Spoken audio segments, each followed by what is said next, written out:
Celui dont le courage n'a pas d'égal malgré son jeune âge.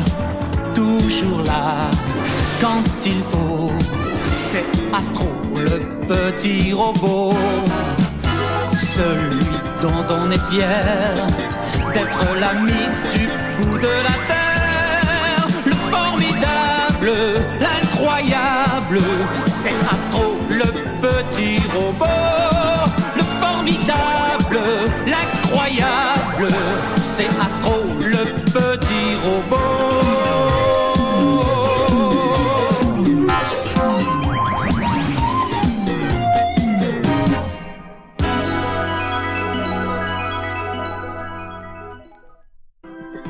Bonjour. L'histoire que je vais vous raconter aujourd'hui se passe dans le futur. Nous sommes en effet au XXIe siècle. Et dans son immense atelier laboratoire, le professeur Balthus, le savant le plus célèbre de Futurapolis, semble désespéré. C'est mon 4e échec. Je ne comprends pas pourquoi je ne parviens pas à concentrer et maintenir assez d'énergie dans ce robot pour qu'il ait toutes les qualités surhumaines que j'avais prévues.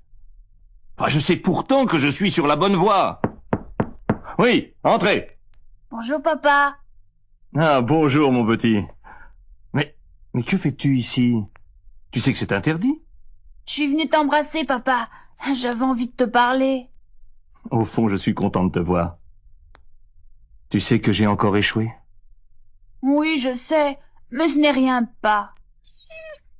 Tais-toi, Plume. Ici, on ne fait pas de bruit. Mais papa, permets-moi de te faire une suggestion. Tout le monde tente comme toi de produire un robot surhumain.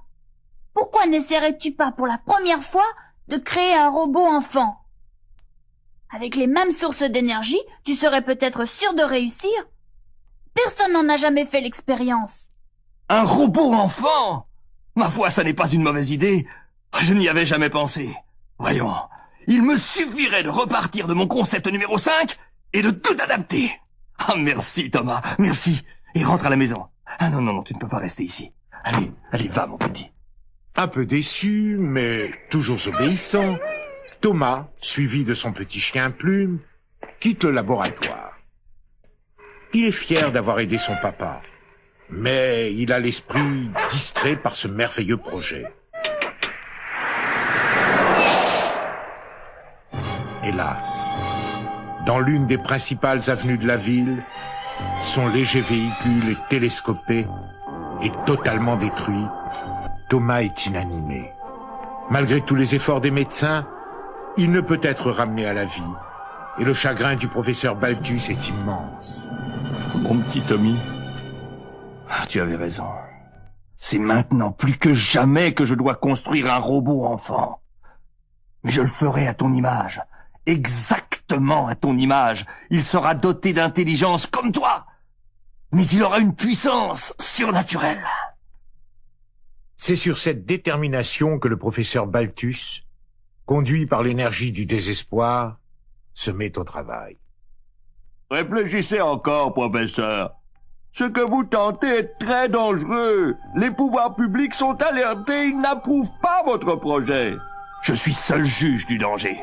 Tant d'énergie contenue et concentrée dans un petit robot peut conduire à la catastrophe. S'il échappe à notre contrôle, tout peut arriver. Non, car il s'autodéterminera et se guidera lui-même. Il sera un robot doté d'intelligence. Pendant des jours et des nuits de travail sans répit, le professeur Balthus fit naître peu à peu, grâce à son génie et sa volonté, un petit robot dont l'aspect extérieur était exactement celui de Thomas. Quand l'œuvre fut achevée, elle était parfaite. Nul ne pouvait deviner que ce robot n'était pas, en apparence du moins, un enfant comme les autres. Répète après moi. Je vais t'apprendre notre langue. Bonjour. Mon nom est Thomas. Bonjour. Mon nom est Thomas. C'est merveilleux, tu as la même voix. C'est merveilleux. Tu as la même voix. Le petit robot, doué d'une intelligence très supérieure à celle d'un enfant, faisait d'heure en heure des progrès qui tenaient du prodige. Mais il apparaissait aussi que la force surhumaine dont il était pourvu le conduisait à des actes inhabituels. S'il avançait un peu vite et cognait de son pied un meuble ou une chaise, il les brisait, comme du bois d'allumette. Et lorsqu'il apprit à manger, il pulvérisa sa fourchette entre ses doigts, sitôt qu'il s'en saisit. Rien ne résistait à cette force surnaturelle qui se dégageait de chacun de ses gestes. Tu dois maîtriser ta puissance, mon enfant, et ne l'utiliser qu'avec ta volonté. Contrôle tes gestes. Ne laisse pas paraître le secret de ton origine. Tu dois rester pour tous un petit garçon comme les autres. Tiens, regarde.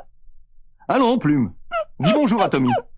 Allez, donne la patte. C'est merveilleux, on croirait qu'il te reconnaît. Le petit robot était tellement semblable à un enfant qu'il en avait aussi les défauts. Trompant à un moment l'attention du professeur Balthus, il quitta la maison pour aller se promener seul dans la ville. Par la fenêtre, il avait aperçu les rues, les parcs, les monorails qui surplombaient les avenues, les aéroglisseurs qui sillonnaient les grandes artères, et il était émerveillé. Mais où est-il passé?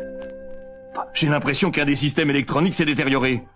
Je vous avais bien dit, professeur, qu'il nous causerait des ennuis. Il faut s'attendre au pire. Si nous le rattrapons, il faudra le neutraliser et le démonter. Jamais. Jamais je ne ferai cela. C'est le seul souvenir vivant de mon petit garçon. Attiré par le parc, qui s'étendait non loin de la maison, Tommy, le petit robot, se mit à parcourir les allées, et il ne tarda pas à rencontrer d'autres enfants. Salut. Tu veux jouer avec nous? Oh là là, il m'a lancé un regard qui m'a fait peur. Oh, c'est vrai ça. Éloignons-nous. Il est bizarre. Tommy vit les deux enfants s'écarter de lui. Il était un peu peiné de leur attitude, mais les deux mains dans les poches, il se dirigea vers le mur d'enceinte du parc et sans effort, le traversa de part en part, laissant au milieu des pierres disjointes la marque de son passage. Tous les passants et les deux enfants restèrent médusés.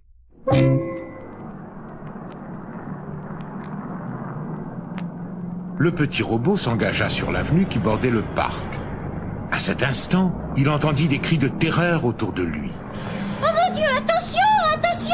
La poutre se détache!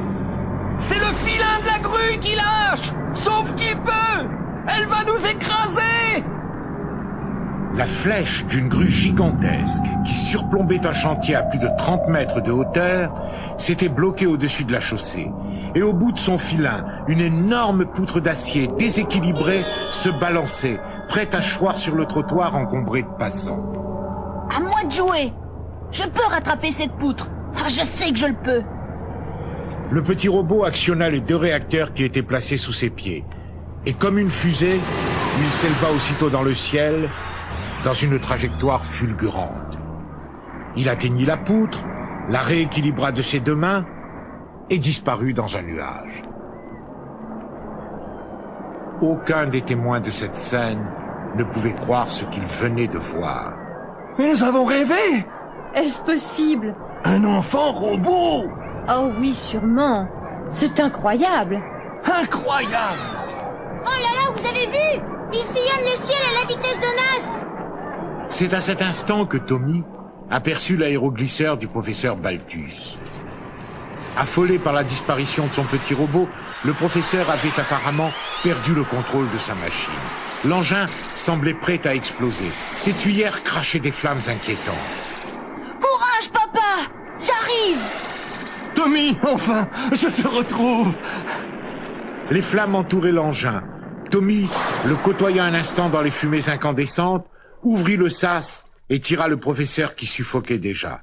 Il le déposa bientôt sur la pelouse.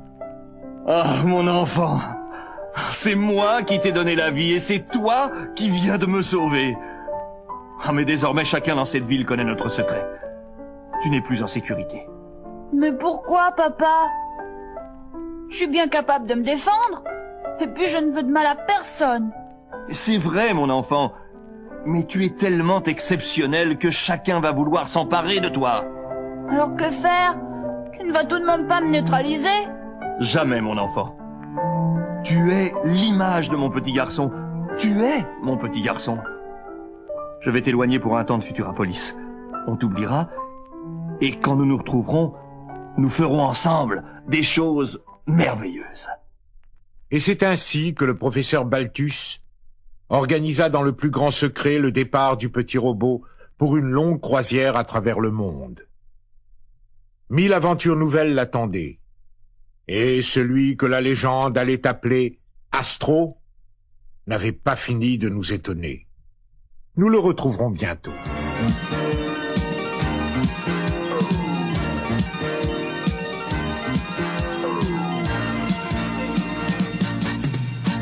Si un jour nous arrivait Astro, généreux toujours là quand il faut, si le vrai triomphait du faux, que le monde serait beau. Si Astro pouvait rester tout le temps, il n'y aurait plus jamais de méchants.